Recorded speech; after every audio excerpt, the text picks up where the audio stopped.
Hello everybody and welcome to our course ESX7 course. Today I will explain some features in virtualization.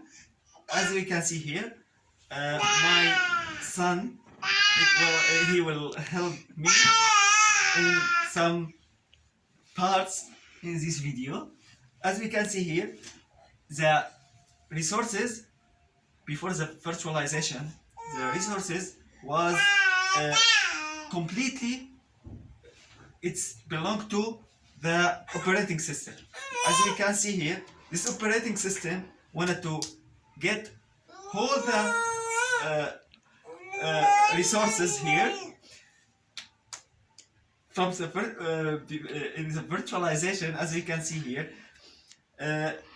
each operating system get the part of the resources. As you can see here, this part for you, Bobby, and this part for you, and this part of CPU to you, okay?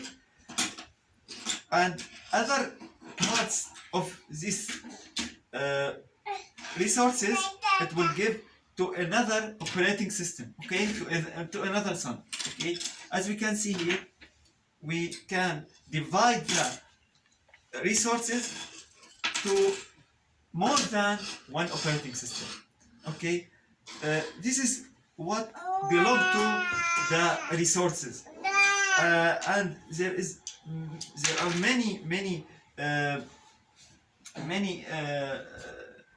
benefits to virtualization. I will explain it in our course. In the course we will go.